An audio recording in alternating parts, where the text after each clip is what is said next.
So I went ahead and simmed 50 PFF mock draft first round mock drafts.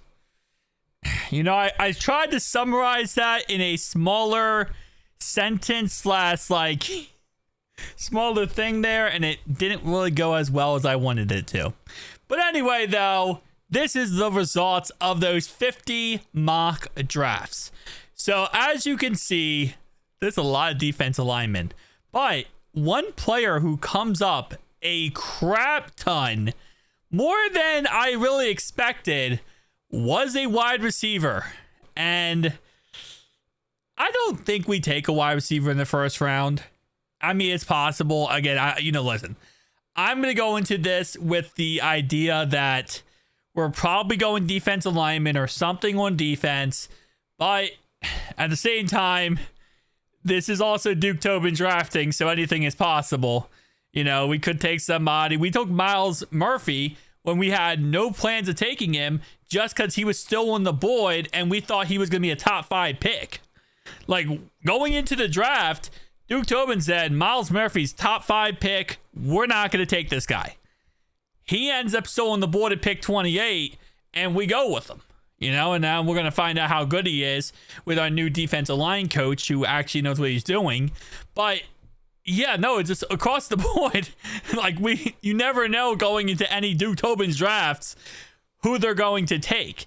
But I highly doubt they're going to take the wide receiver.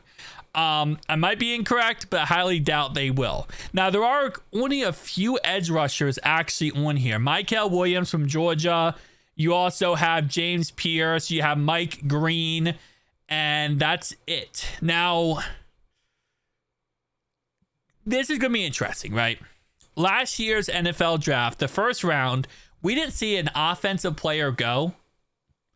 And we didn't see a defensive player go, not an offense. A defensive player go to pick 16 to the Indianapolis Colts. So if that's the case again, and we don't see a defensive player go till pick 15, 16, right around our pick will be very interesting. But looking at this draft, we're probably going to see at least Abdul Carter's going pick number 1. We know we're going to see, Hunter going very early on. We're at least going to see 2 quarterbacks, Sanders and Cam Ward, going at some point. McMillan might go early. Starks might go early as well.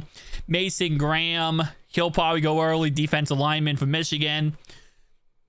So it's very possible that there are some good edge rushers still on the board when we select, but they probably won't be a dime a dozen. There probably will be very select amounts. And I'm assuming that most players, the edge rushers that is, that we have these options on the screen, Michael Williams will most likely be going, in my opinion. I think Mike Green might be going. James Pierce could be going as well. So really, there could be none of the options that they actually have us taking here for the edge rushers. Now, defensive linemen, Walter Nolan is the guy. That's the guy that everyone is saying we're going to take. That's the guy that all these mocks I do, for some reason, he is always the guy they select. And I'm going to say for some reason, he is a good player. But that's the guy that it seems like his name keeps repeating itself when it comes to the first round selections. Will Johnson, I would love to get Will Johnson as well. I would love to get Starks, but he's always taken before our pick in most mock drafts I do. Ashton Genty does pop up a couple times. I am not looking. The more I look into it, the less I want Ashton Genty. And it's not that he's not a good player. Trust me, he's an amazing player. Absolutely phenomenal player. But the problem is, I just don't want a running back. And it's really just the positional thing here. Genty is an amazing player, but the value proposition of going running back just doesn't make sense when you need defense. Right? So that's why, again, wide receiver also kind of on the fence about, because no matter what, T. Higgins is going to be put on a non-exclusive franchise tag. Right? So no matter what, he's going to be franchise tagged. No team is going to give us 2 first-round picks. So if we don't trade T. Higgins and the Bengals do not work out a contract with him, he's coming back next year, whether he likes it or not. And because of how much you can, finesse, or not finesse, with how much players get fined for sitting out and not playing, it's not really plausible that he will refuse to play. I mean, he could, but he's going to get fined. And after, I think it's week 8, the season doesn't count. So if he sits out, let's say he sits out all season won't count. Franchise tag will be automatically put back on him without any problem for us. He'll just be franchise tagged the next season because it will just transfer over. If you don't play, the season doesn't count. You have to at least play 9 games for the season to count. So he could fake an injury too, but then the Bengals could call his bluff and say, hey, you're faking an injury. We don't believe you're injured. Doctors will check him out. And if he's cleared, he could even get fined even heavier for that. So, there is not really a situation where you can sit out a season.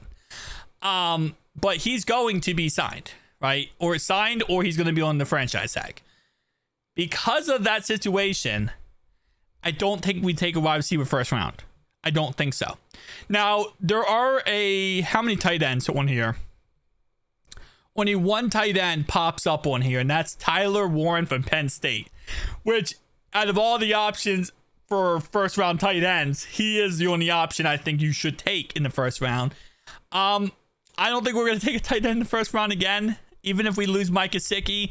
I just don't see the scenario where we end up keeping or going tight end first round.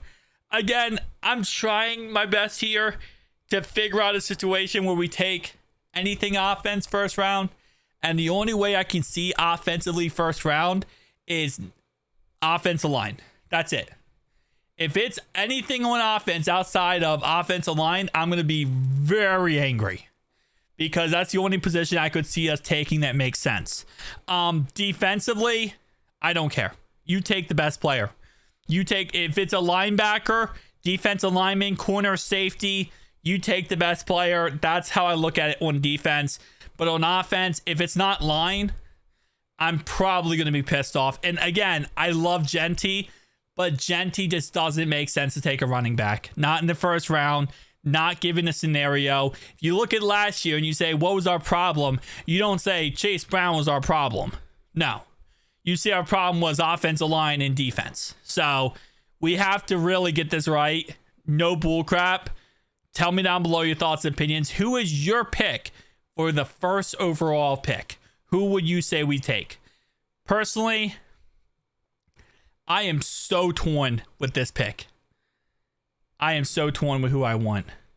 I kind of want Walter Nolan at this point because there's been so much positive there. I want Starks personally. That's the guy I really want is Starks. If he's available, I want him.